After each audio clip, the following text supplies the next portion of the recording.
박근혜 전 대통령 재판 관련 상황도 좀 살펴보도록 하겠습니다. 어제요, 박 전 대통령의 지지자로 보이는 사람이 검찰을 향해서 굉장히 협박 발언을 했는데 감치가 됐어요, 감치? 그렇죠. 이게 저번에 얼마 전에 이게 50만 원 그 과태료 예. 이후에 이 감치는 아마 처음 나오고요.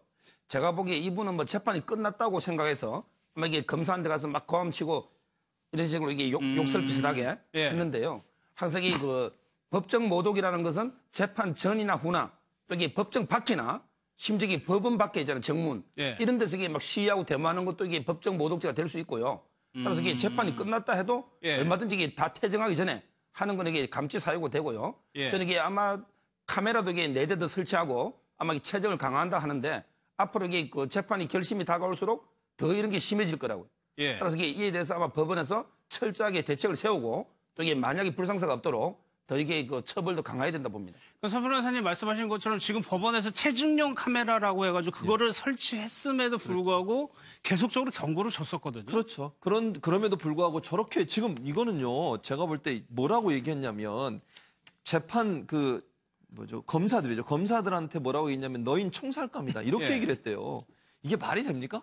그 신성한 재판장에서 어느 누구도 거기서 소란을 피우면 안 돼요. 왜냐하면 재판이 공정하게 이루어져야 되는 거 아니겠습니까? 그러니까 방청하는 사람 입장에서는 본인들이 방청만 해야지 거기에 무슨 소리를 낸다고 하는 것은 재판의 공정성을 훼손할 수도 있을 뿐만 아니라 재판부에게 잘못된 인식을 심어줄 수도 있는 그런 부정적인 요소가 있기 때문에 네. 소란을 피우면 안 된다고 법으로 해놨음에도 불구하고 이런 막말, 거의 뭐 총살감이 말이 됩니까? 이게 검사를 향해서 이런 식의 발언을 했다고 하는 것을 법원이 정말 엄하게 처벌한 건 정말 잘했다고 생각합니다. 지금 잘 아시는 것처럼 뭐 우병우 재판에도 그렇고요. 박근혜 전 대통령 재판, 최순실 재판에도 나와서 지지하고 박수 보내고 소리 지르고 특검한테 물병 던지고 이런 행동, 굉장히 많아요. 법치주의를 망가뜨리는 이런 행동을 한 사람들에 대해서 정말 엄하게 처벌해야 됩니다. 그래야 이런 예. 일이 다시는 안 생기지 않겠습니까? 그리고 저는 방금 말씀하신 것처럼 법원에서 이미 또 다른 체증 카메라를 설치하면서까지 강력하게 처벌하겠다고 했는데도 줄어들지 않고 있는 걸 보면 예. 이걸 좀 엄벌하지 않으면 제가 볼 때 이게 없어지지 않을 것 같아요. 그래서 예. 법원이 법과 원칙에 따라서 엄벌에 처해서 다시는 법원에서 이런 소란이 일어나지 않도록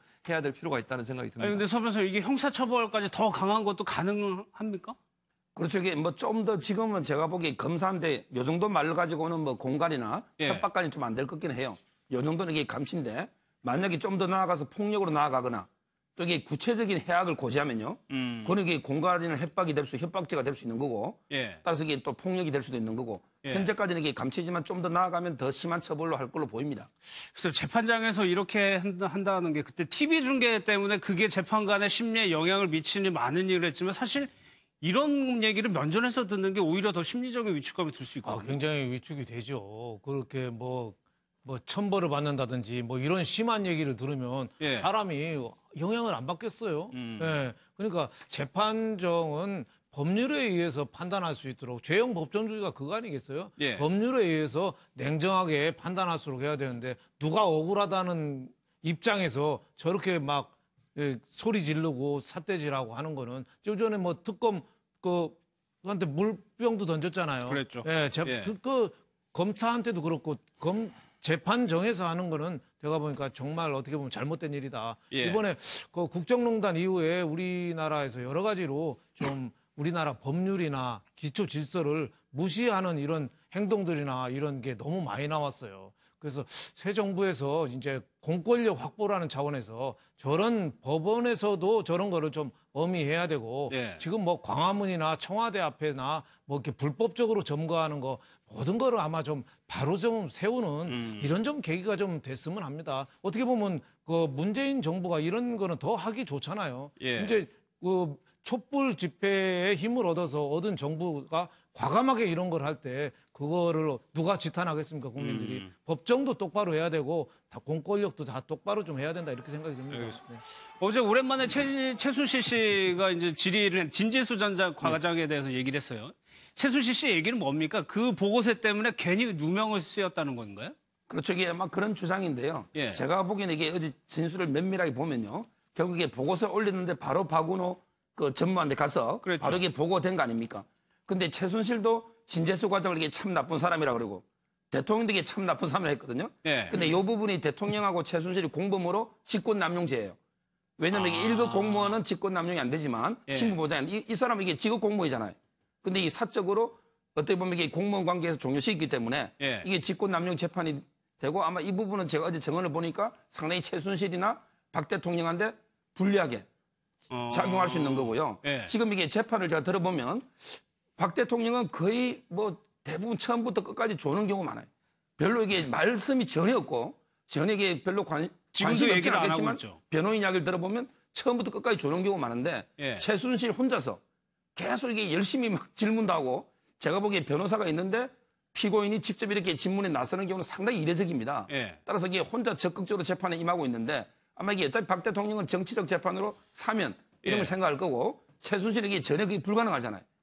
따라서 이게 그런 이유가 아닌가 보입니다. 그럼 최순실 씨는 아직도 포기를 하고 있지 않다 이렇게. 최순실은 이게 사면이 될 가능성이 전혀 없잖아요. 예. 그러니까 이게 어떻게든 형량을 줄이고 무죄를 줄이기 위해서 적극적으로 이게 재판에 아주 적극적인 자세로 임하고 있고 아까 전 대통령 그렇다는 거죠. 예. 예. 여전히 증인 신문을 직접 하고 있어요. 이상화 지점장이라고 다들 기억하실 텐데 그분도 나왔는데 예. 결국에는 안종범 수석이 인사를 내준 거 아니냐. 그러니까요. 왜 네. 뭐라고 증언을 했냐면요. 이상화 전제 뭐 외환내용 KB 독일 증언 법원장이 뭐라고 증언하냐면 안 수석이 알려줬다는 거예요. 본인이 어디로 갈지 무슨 직책을 맡을지를. 그러면 안종범 수석이 그러니까 이 청와대 수석이 예. 일반 회사의 은행의 지점장이 누가 될 거고 어디로 갈 건지까지 얘기했다. 예. 이게 말이 됩니까? 그거는 정말 정부가 적극적으로 예. 인사에 개입했다고밖에 볼 수 없는 것이고 그만큼 최순실을 위해서 박근혜 정부가 그냥 나서서 열심히 띄워준 게 아닌가. 그래서 이상화 씨를 어쨌든 좋은 자리로 보내기 위해서 노력을 했다는 것이 증명되기 때문에 예. 이건 박근혜 전 대통령과 최순실의 밀접한 경제 공동체 관계까지도 영향을 미칠 수 있는 그런 증언이라고 생각이 됩니다. 지금 속보가 하나 들어왔는데요. 철원군 군부대에서요. 포 사격 중에 사고가 있었던 것 같습니다. 7명이 부상을 당했다는 내용입니다. 예. 여기서 마무리하도록 하겠습니다. 1분 뒤에 다시 돌아오겠습니다.